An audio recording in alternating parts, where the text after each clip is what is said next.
Well, welcome everyone. I'm Darren.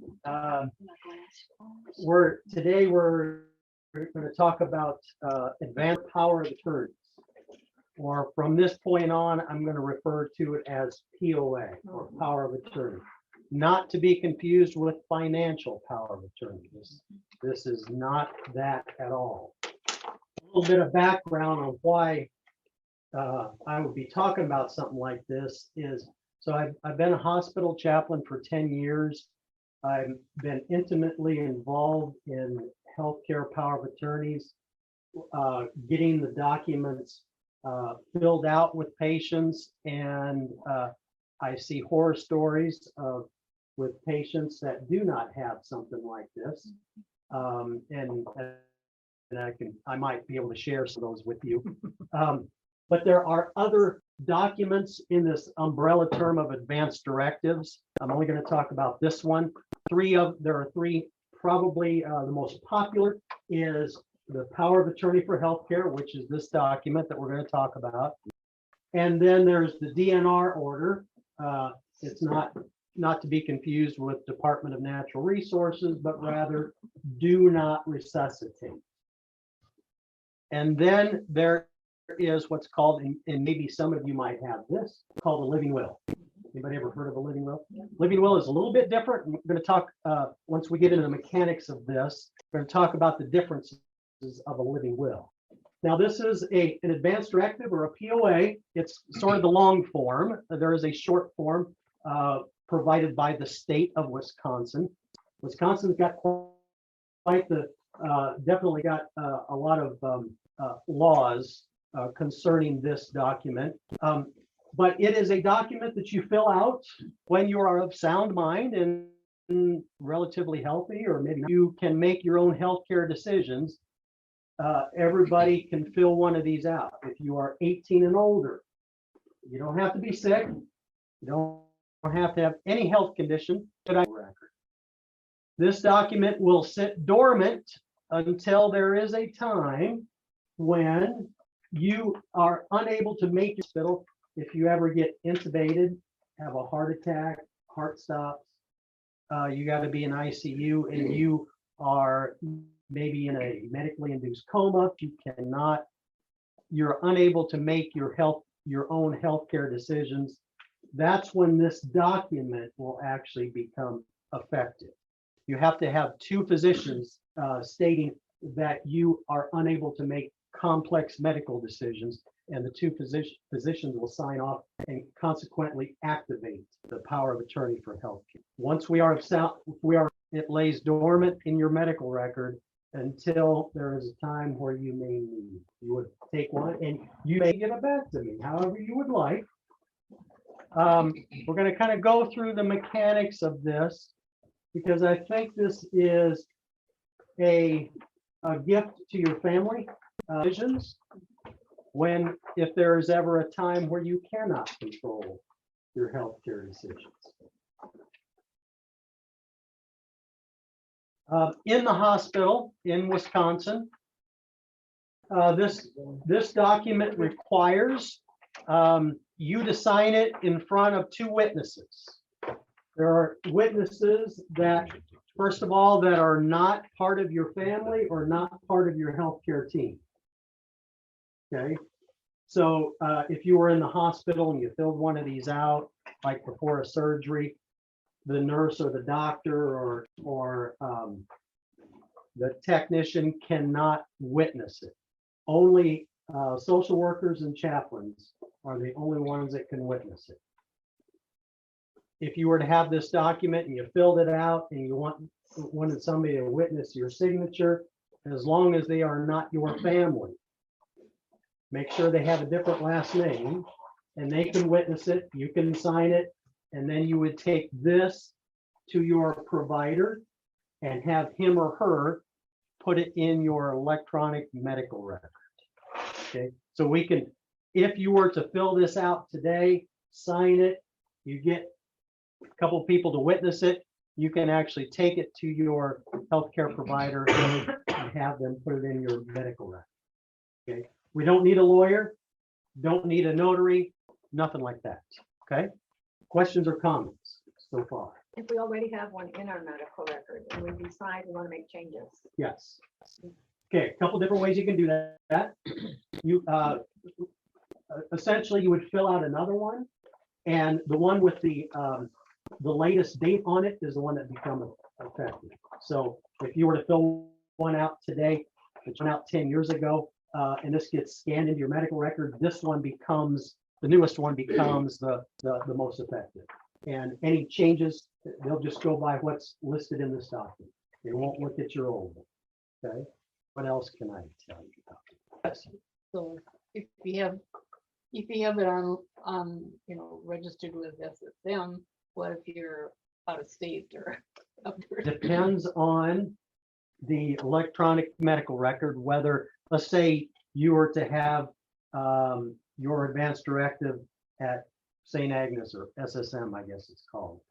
I think they have Epic electronic medical record, which is known worldwide, probably the most popular.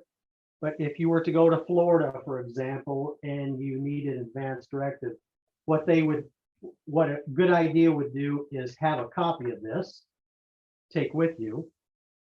But also there is a way that the hospital down in Florida would communicate with the hospital up here and share your advanced directive with them. But it's always a good idea to have a copy with you, not just in your electronic medical record. Okay. Keep the glove compartment of the car. A lot of people do that. A lot of people do that. Yeah. So living will. Living will is very similar to this advanced directive that we're going to go through. One big difference is, so a living will, you have all your what you would want in case of intubation or CPR, cardiopulmonary resuscitation, kind of your last wishes of what you would want, and that's what's listed in your will. Living will. This advanced directive is very similar. The only difference is you choose 1, 2, or 3 agents to actually speak for you if you cannot speak for yourself. In a living will, the living will speaks for you.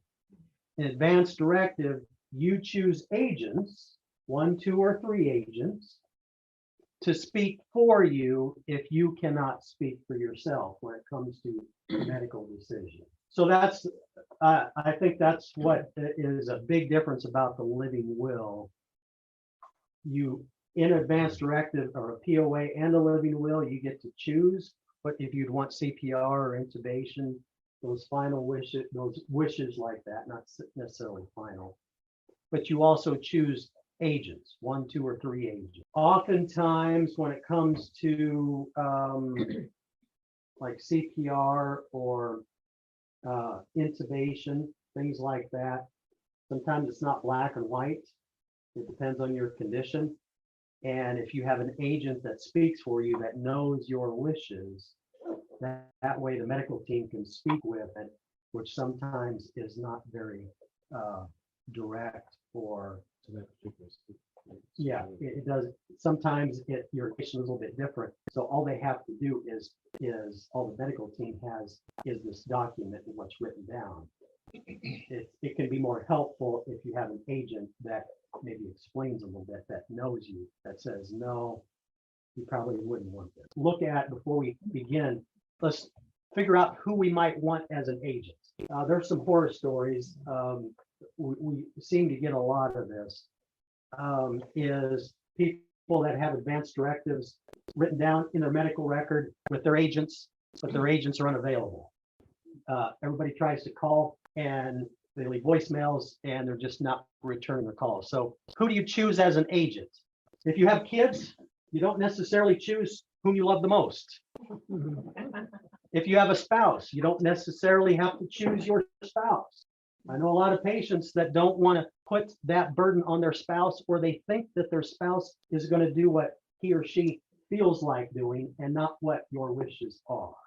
So you choose someone whom you believe will carry out your wishes. You choose someone that maybe it's a family, maybe it's a friend, or maybe it's a close friend, but someone that knows you well. And the agent can also decline to be your agent. If you, let's say you put your spouse as your number one agent, because they'll go by 1, 2, and 3. They'll go by order. And if your spouse has since died since you filled this out, they will go to number 2. If you know ahead of time spouse is number 1, all you have to do is fill out another one, and then get it scanned in, and the one with the latest date. Is there a certain period of time that this person respond? It depends on the situation. Let's say you are intubated and you're 92 years old and very frail, and there's a chance that your heart could stop. And your advanced directive said all life-sustaining measures. And the care team is afraid that your heart's going to stop. And so eventually what's going to happen is your heart stops and you're going to get the crap beat out of you for a half hour at 92. Every bone's going to be broken and it's not going to do you any good.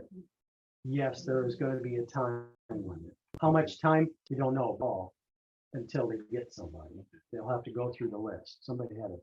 Technically, once you get intubated, you have to be sedated, of course, because nobody. So technically, at that point, once you are sedated and intubated, your advanced directive should be activated. Doesn't always that. It's not always that way, but it needs to be. It needs to be activated the moment or within hours of being intubated, because you cannot make your decisions for yourself, obviously, when you're intubated and sedated. It's recommended that you fill the whole thing out again, only because Wisconsin can get very technical and very legal wise when it comes to dates, and can you only take one page out and put a new page in. Is this document just on computer? We can copy It does, you bet. You can copy it into the Yeah. document. Now, if you don't have an agent, you don't have somebody that you trust to make your medical decisions, you can still fill one of these out. And I think in this particular directive, there is a box that says, I don't have an agent, something like that, and still have it witnessed and scanned into your medical record, because something in writing like this is very valuable to the care team, even if you don't have agents. It primarily becomes a living will then if you don't have an agent. In Wisconsin, let's look at the DNR order. DNR order. You can get a DNR order. You have to, it's got to be signed by your physician. You can't just willy-nilly say, I just don't want to have CPR anymore or anything like that. It's got to be signed by your primary care physician. In Wisconsin, if you have tattooed on your chest, do not resuscitate. It doesn't matter. If you are found down out in the marketplace somewhere and your heart stops, the default setting in Wisconsin is they are going to pound on your chest. If you've never seen CPR, it's not like on Hollywood in TV. You've got to go 2 inches down on your breastbone. If you can imagine being 90 years old, going 2 inches down on your breastbone, every rib is going to be broken. So, and also CPR is the chances of you being revived back to where you were is almost slim and none when it comes to CPR.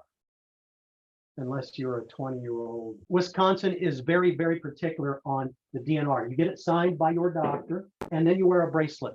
Whether it is a plastic bracelet, which you can get, or you can get from one approved company in the whole entire state of Wisconsin, a more permanent do not resuscitate bracelet, gold or silver or something that says do not resuscitate on it. Like a medical alert bracelet. Like a medical alert, yeah. Why one particular company? You know that, I don't know, and it's the stupidest name I ever heard. It's called Sticky J. Sticky J, the letter J. And it's $45, and it can only be from one company. And so if you are in the hospital and you get a DNR bracelet, there's a bracelet that is orange colored that says no CPR. That is only good for the hospital. You can't go out in the community wearing it because it's no good. It's got to be a permanent or a plastic DNR bracelet. If there's ever a time where you change your mind, I want to have full resuscitation, you cut it off. You take the bracelet off. If you are at home, and a lot of people don't like to wear the bracelet, and because whether it reminds them that they're a DNR or they don't, it doesn't match their jewelry, whatever the case may be, and the bracelet is on your end table, and you have a heart attack and your heart stops, the paramedics come, they will pound on your chest. If it is not on your person, they will pound on your chest because there is a remote chance you might have changed your mind. Again, if it's not on your person, even if it's tattooed on your chest, it doesn't matter. Stop or starts up again. Okay, that's what a DNR order is. Do not resuscitate. Side. So another issue with a DNR, if you don't have a DNR and you're very frail and you don't have an advance directive, that Wisconsin does have provisions. So if there are two providers, two doctors that decide that this would be futile care to pound on your chest, they will not do it. Doctors are not obligated to do something that is not medically indicated, regardless of what the family says. Oftentimes families will say, you've got to do everything. Mom, hold on. And she's getting chest compressions, and the doctors do not have to offer that. So that's a DNR order.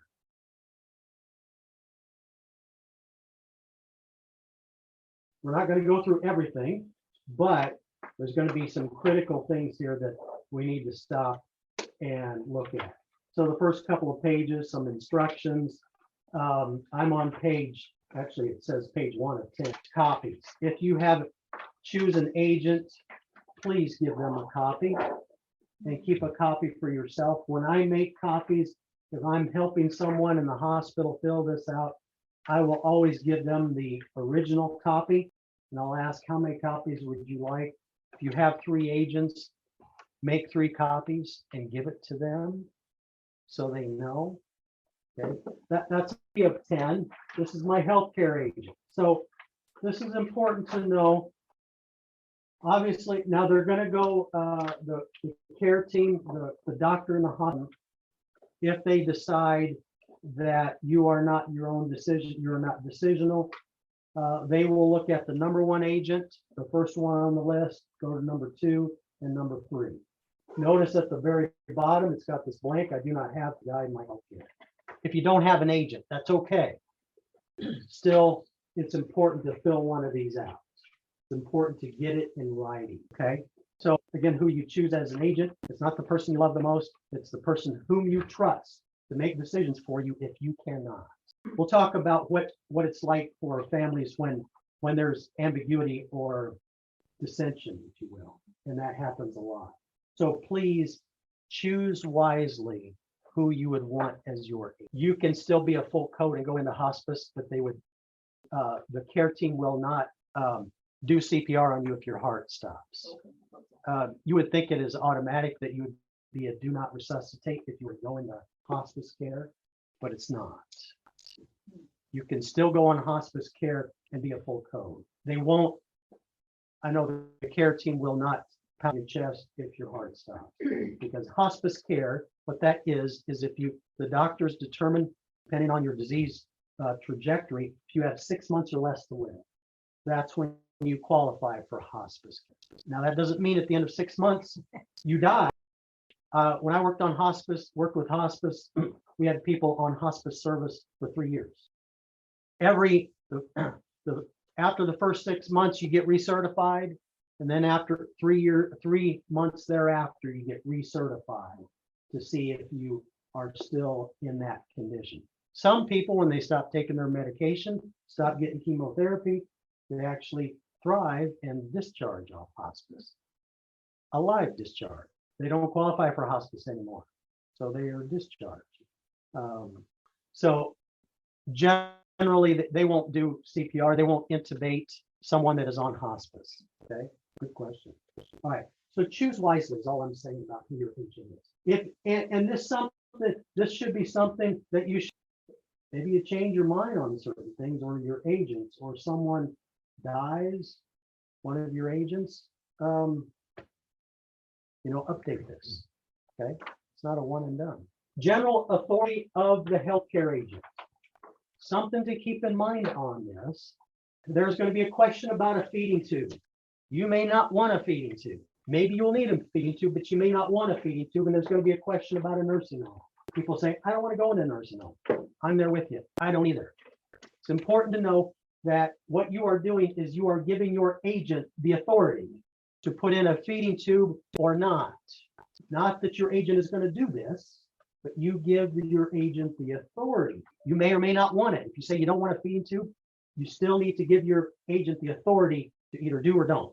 Okay, so that doesn't mean people will say when we get to the nursing home question, you get your agent the authority to admit you to a nursing home, and people will stop and say, I don't want to go to a nursing home. In Wisconsin, if you have an activated power of attorney and you don't give your agent the authority to admit you to a nursing home, and you need to go to a nursing home, you got to go to court to get you admitted to a nursing home. Very important. Wisconsin is unique in that regard. If you don't give your agent that authority, then you got to go through the courts, and families don't like this. It costs money.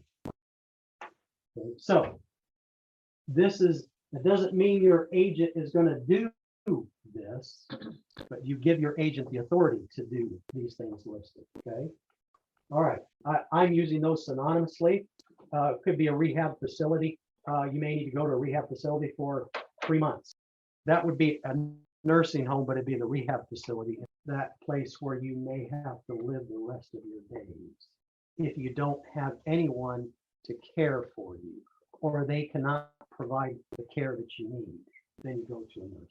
Okay? So good question. It could be you may need to go there for 3 months for rehabilitation to get stronger to come home. Okay, good question.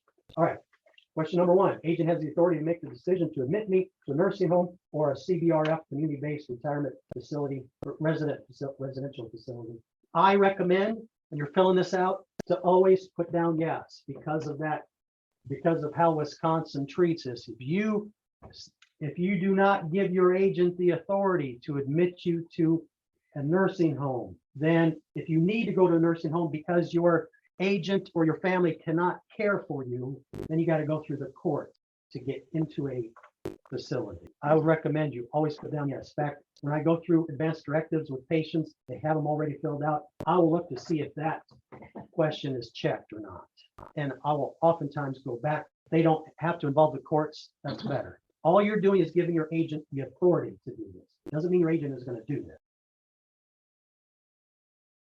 Number 2, agent authority to make the decision to refuse or have removed a feeding tube or IV fluid. Okay, this is whether you may need a feeding tube for a while. It may be permanent.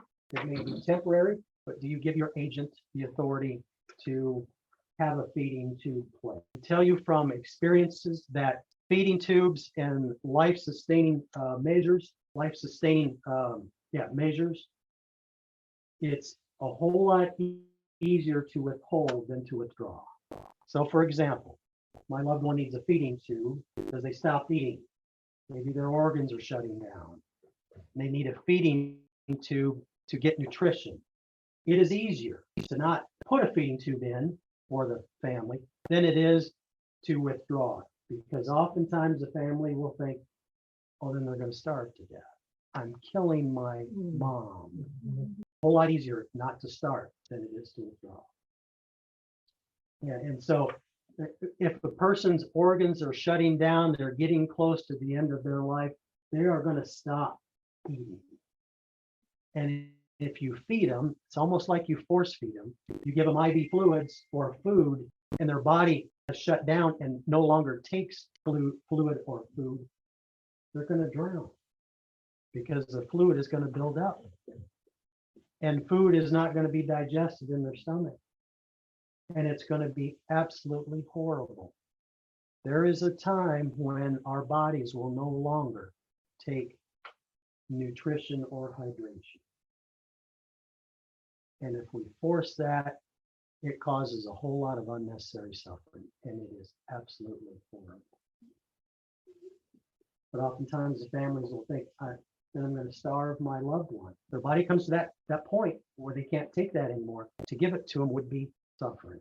The doctors would, yes, he or she would, some doctors, it depends.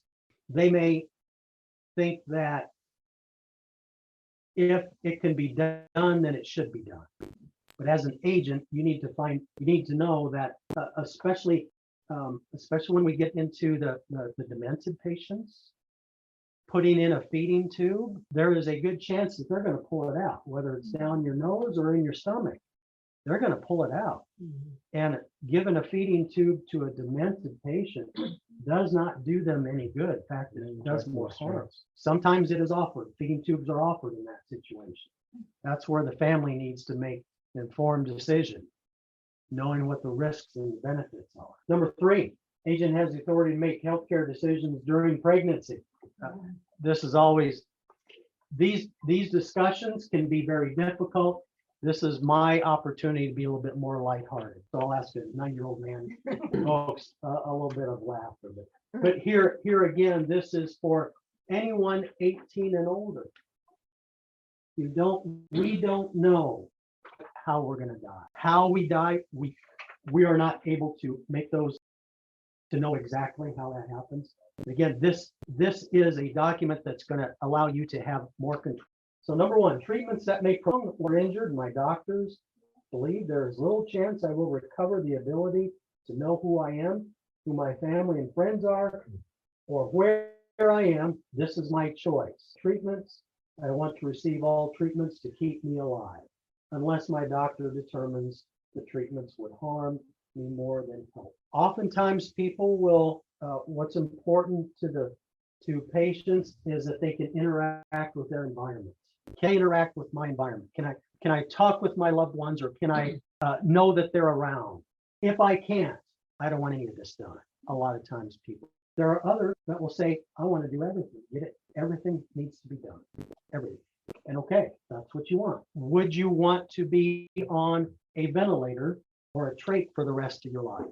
Maybe you can't interact with your environment as long as your heart is beating. Some people say that's what I want. With our medical treatments, our advances in medical care, we can keep somebody alive. We can keep the heart beating indefinitely. Should we? Probably not. But with our medical care today, we can do that. Your brain, you may be brain dead, but your heart can still be pumping. And so that's what this question is about. If the doctors believe I have little chance, then I don't want anything. So that's something to think about. These are conversations that, by the way, these are conversations that need to be done now, not when, yes. So persons, they keep their heart organs running, okay? But they want to donate an organ. Where does that start? Yeah. No, what the medical team will usually do is, will always do, find out if a person is near the end of their life or they're getting close. They will find out if they're an organ donor. They'll look on the license, look in the Wisconsin registry to see if they're an organ donor. If they are, they will do everything they can, keep blood flowing in your body, keep your heart going. And then a donor will, they'll look to find out. Well, first of all, they'll ask the family. They'll tell the family, look, your loved one is listed as a donor, desires to be an organ donor. The care team will call the organ donation place, see if they qualify for organ donation or anything. It may not be organs. This person may have cancer, but they may have good eyes. They may have a skin graft or something in their bones they can donate. It doesn't have to be an organ. And then if they qualify, they will, if they're on a ventilator, they will wait until the family is ready, and they'll put the patient in the operating room and then take off life support and then harvest organs or whatever it is that they're wanting. So time is of the essence when it comes to that. That's what usually happens. But sometimes the family will say, nope, I don't care if he's an organ donor, nobody's getting any of this. That does happen. Yeah, you got to get a pretty good medical history of the patient. I believe if you have cancer in your body, I don't think you can donate any organs. Sometimes patients will say, nobody's going to want my organs because of my health issue, but be surprised on what can be donated. Fragments of bone, skin, eyes, all that stuff. I mean, they will do what they can and harvest a lot of things that it may be tissue, maybe a tissue CPR, unless my doctor determines reasonable chance of survival with CPR, or CPR will do more harm than good. I do not want CPR. Let me die a natural death. No right or wrong answer. Just know that CPR is not what you see on TV. It's not what you see on TV. Even the last, next to last page, special instructions. Got any special instructions that you want? And one lady, this is when you get to the nearing the end of your life. One lady would write down, I want my cat eye feet on my deathbed. She wrote it down in this. So this is any kind of special instructions. I want to be kept clean. I want special music, prayers, what have you. This is the place where you can write these down. You can see where this could be beneficial to your family, you know, having something like that. Okay. Find your death and communicate. I remember spending a couple hours with a patient, writing down with extra paper of what she wanted to tell us. Donation, this is page 8 of 10. Donating my organs or tissue. This is an opportunity for you to list. You don't have it on your license. Do not wish to donate any part of my body. That's fine. I will insert something in here as well. Some people decide that they want to donate their body to science. But just know you need to have the paperwork filled out ahead of time. And these decisions, if you're going to take this home and fill this out, please do it now while you're in sound mind and sound body somewhat. Because decisions made in a combat situation, when you're nearing, when you're going to ICU, ready to be intubated, those decisions are rarely sound. Make these decisions before you need them. Sometimes people will say, if I say this or if I make these decisions, then this will happen. Well, I can tell you your words are not that powerful. It's not going to bring about this, but it needs to be done before you actually need these decisions made. Okay? And you can decide whether to have an autopsy or not. Some people choose an autopsy if they have some, if their loved ones are genetically, you know, susceptible to whatever it is you have.